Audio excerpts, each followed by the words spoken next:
Pagpalang umaga ulit sa inyo guys, muling nagbabalik si Mr. Dicer.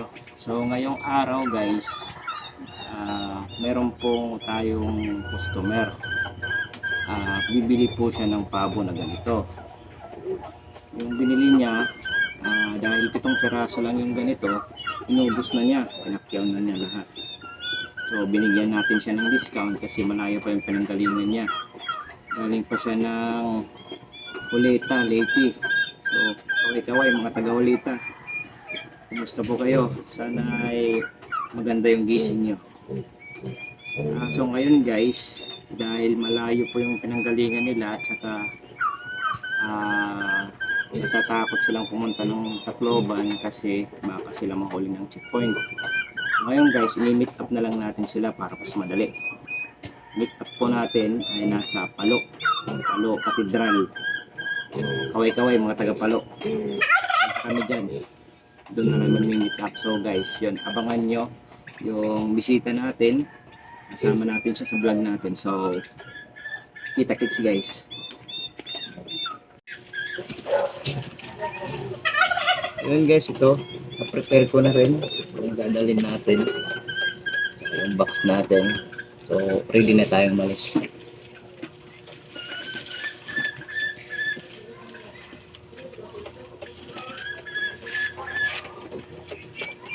So yun guys, dito na tayo sa pagmimispal namin. Dito na tayo sa Cathedral ng Palo. So po ay malaking simbahan ng Palo.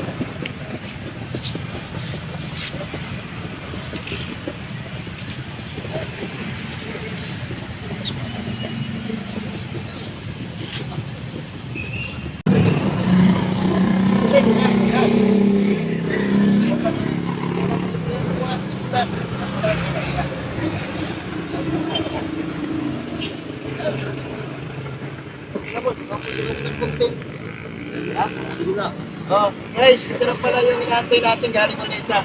Kaya pipigkat na lang natin ang pinili nila. Ayun guys, sinipigkat siya.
So yun guys, na-meet ko na yung customer ko na kanina na nagkita na kami. Tagumpay naman po yung yung transaction. Isa po siya sa mga good customers na na-meet ko kanina. So nakauwi naman na sila. So okay naman yung namin transaction. Maganda. So nakauwi rin kami ng maayos. Saka nakabili na rin kami ng patuka. Sa kinita namin kanina, nakabili na kami ng patuka. So, sa mga nag-follow sa akin, nag-like, nag-share, maraming salamat po sa inyo. Sana po ipatuloy po kayo mag-suporta sa akin. So yun guys, abangan niyo po ako sa susunod na video at sa maging adventure po ng vlog natin guys. Salamat po sa susunod.